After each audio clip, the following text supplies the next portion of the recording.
Meditations by Marcus Aurelius, Book 2. Begin the morning by saying to thyself, I shall meet with the busybody, the ungrateful, arrogant, deceitful, envious, unsocial. All these things happen to them by reason of their ignorance of what is good and evil. But I, who have seen the nature of the good that is beautiful, and of the bad that is ugly, and the nature of him who does wrong, that is akin to me, not only of the same blood or seed, but that it participates in the same intelligence and the same portion of the divinity. I can neither be injured by any of them, for no one can fix on me what is ugly, nor can I be angry with my kinsman, nor hate him, for we are made for cooperation, like feet, like hands, like eyelids, like the rows of the upper and lower teeth. To act against one another then is contrary to nature, and it is acting against one another to be vexed and to turn away. Whatever this is that I am, it is a little flesh and breath, and the ruling part. Throw away thy books, no longer distract thyself, it is not allowed, but as if thou was now dying, despise the flesh. It is blood and bones and a network, a contexture of nerves, veins, and arteries. See the breath also, what kind of a thing it is, air, and not always the same, but every moment sent out and again sucked in. The third then is the ruling part. Consider thus, thou art an old man. No longer let this be a slave. No longer be pulled by the strings like a puppet to unsocial movements. No longer either be dissatisfied with thy present lot, or shrink from the future. All that is from the gods is full of providence. That which is from fortune is not separate from nature or without an interweaving and involution with the things which are ordered by providence. From thence all things flow, and there is besides necessity, and that which is for the advantage of the whole universe, of which thou art a part. But that is good for every part of nature which the nature of the whole brings, and what serves to maintain this nature. Now the universe is preserved, as by the changes of the elements, so by the changes of things compounded of elements. Let these principles be enough for thee. Let them always be fixed opinions, but cast away the thirst after books, that thou mayest not die murmuring, but cheerfully, truly, and from thy heart, thankful to the gods. Remember how long thou hast been putting off these things, and how often thou hast received an opportunity from the gods, and yet dost not use it.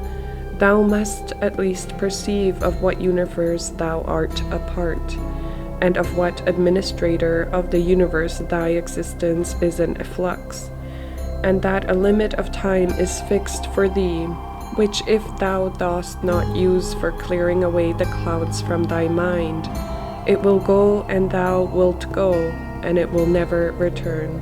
Every moment think steadily as a Roman and a man, to do what thou hast in hand with perfect and simple dignity, and feeling of affection, and freedom, and justice, and to give thyself relief from all other thoughts.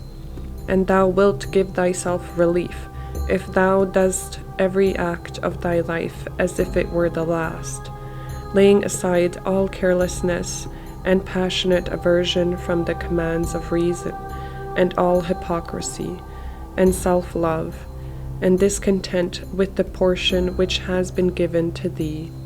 Thou seest how few the things are, the which if a man lays hold of, he is able to live a life which flows in quiet, and is like the existence of the gods. For the gods on their part will require nothing more from him who observes these things. Do wrong to thyself. Do wrong to thyself, my soul, but thou wilt no longer have the opportunity of honoring thyself. Every man's life is sufficient. but thine is nearly finished, though thy soul reverences not itself, but places thy felicity in the souls of others. Do the things external which fall upon thee distract thee? Give thyself time to learn something new and good, and cease to be whirled around. But then thou must also avoid being carried about the other way, for those too are trifles who have varied themselves in life by their activity, and yet have no object to which to direct every moment, and, in a word, all their thoughts. Through not observing what is in the mind of another man has seldom been seen to be unhappy, but those who do not observe the movements of their own minds must of necessity be unhappy. This thou must always bear in mind. What is the nature of the whole, and what is my nature, and how this is related to that, and what kind of a part it is of what kind of a whole, and that there is no one who hinders thee from always doing and saying the things which are according to the nature of which thou art a part. Theophrastus, in his comparison of bad acts, such a comparison as one would make in accordance with the common notion of mankind, says, like a true philosopher, that the offenses which are committed through desire are more blamable than those which are committed through anger. For he who is excited by anger seems to turn away from reason with a certain pain and unconscious contraction, but he who offends through desire, being overpowered by pleasure, seems to be in a manner more intemperate and more womanish in his offenses. Rightly then, and in a way worthy of philosophy, he said that the offense which is committed with pleasure is more blamable than that which is committed with pain, and on the whole the one is more like a person who has been first wrong and through pain is compelled to be angry, but the other is moved by his own impulse to do wrong, being carried towards doing something by desire. Since it is possible that thou mayest depart from life this very moment, regulate every act and thought accordingly. But to go away from among men, if there are gods, is not a thing to be afraid of, for the gods will not involve thee in evil. But if indeed they do not exist, or if they have no concern about human affairs, what is it to me to live in a universe devoid of gods or devoid of providence? But in truth they do exist, and they do care for human things, and they have put all the means in man's power to enable him not to fall into real evils. And as to the rest, if there was anything evil, they would have provided for this also, that it should be altogether in a man's power not to fall into it. Now, that which does not make a man worse, how can it make a man's life worse?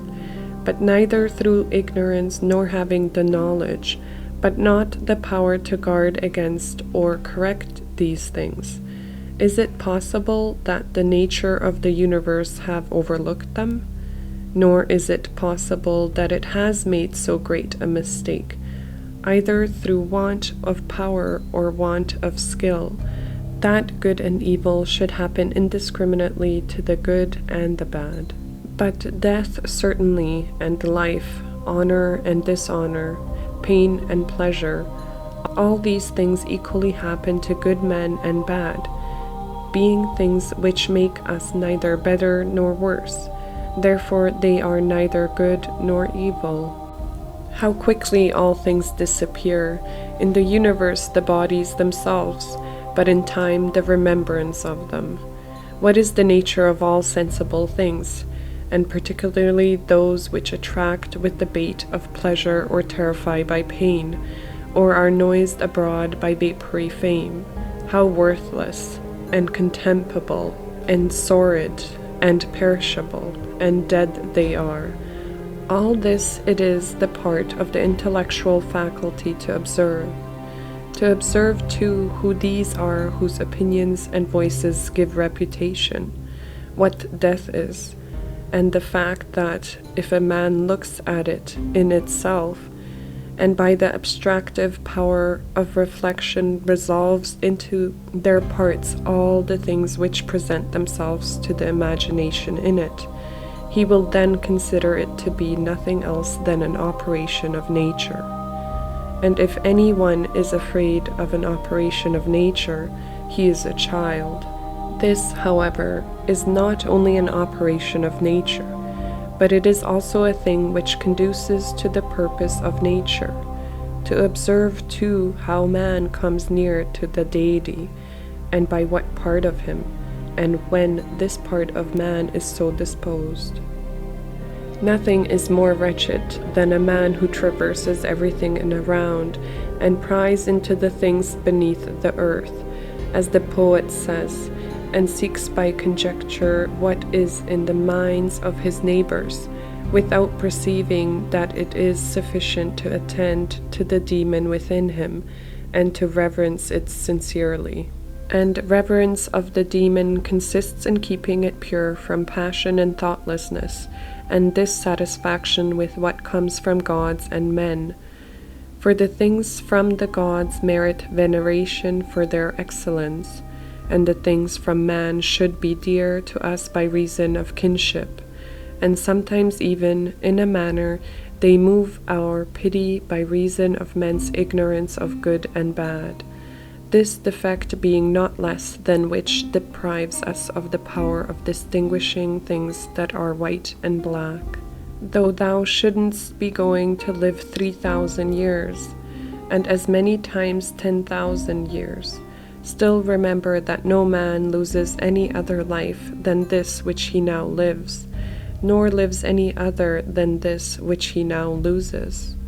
The longest and shortest are thus brought to the same, for the present is the same to all, though that which perishes is not the same, and so that which is lost appears to be mere moment. For a man cannot lose either the past or the future, for what a man has not, how can anyone take this from him? These two things then thou must bear in mind. The one, that all things from eternity are of like forms and come round in a circle, and that it makes no difference whether a man shall see the same things during 100 years or 200 or an infinite time.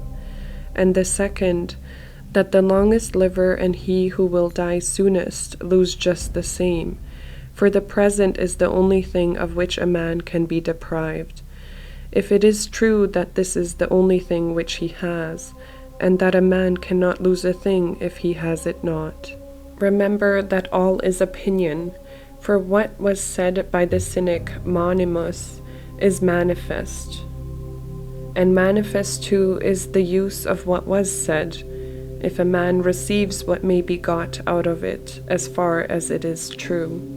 The soul of a man does violence to itself, first of all, when it becomes an abscess and, as it were, a tumor on the universe, so far as it can. For to be vexed at anything which happens is a separation of ourselves from nature, in some part of which the nature of all other things are contained. In the next place, the soul does violence to itself when it turns away from any man, or even moves towards him with the intention of injury, such as are the souls of those who are angry. In the third place, the soul does violence to itself when it is overpowered by pleasure or by pain. Fourthly, when it plays a part, and does or says anything insincerely and untruly. Fifthly, when it allows any act of its own and any movement to be without an aim, and does anything thoughtlessly and without considering what it is. It being right that even the smallest things be done with reference to an end, and the end of rational animals is to follow the reason and the law of the most ancient city and polity. Of human life the time is a point, and the substance is in a flux, and the perception dull, and the composition of the whole body subject to purification, and the soul a whirl, and fortune hard to divine, and fame a thing devoid of judgment. And to say all in a word, everything which belongs to the body is a stream, and what belongs to the soul is a dream and vapor, and life is a warfare, a stranger's sojourn, and after fame is oblivion. What then is that which is able to conduct a man? One thing and only one, philosophy. But this consists in keeping the demon within a man free from violence and unharmed, superior to pains and pleasure, doing nothing without purpose, nor yet falsely and with hypocrisy, not feeling the need of another man's doing or not doing anything, and besides accepting all that happens and all that is allotted as coming from thence, wherever it is from whence he himself came, and finally waiting for death with a cheerful mind, as being nothing else than a dissolution of the elements of which every living being is compounded. But if there is no harm to the elements themselves, in each continually changing into another, why should a man have any apprehension about the change and dissolution of all the elements? For it is according to nature, and nothing is evil which is according to nature. This is Karnantam.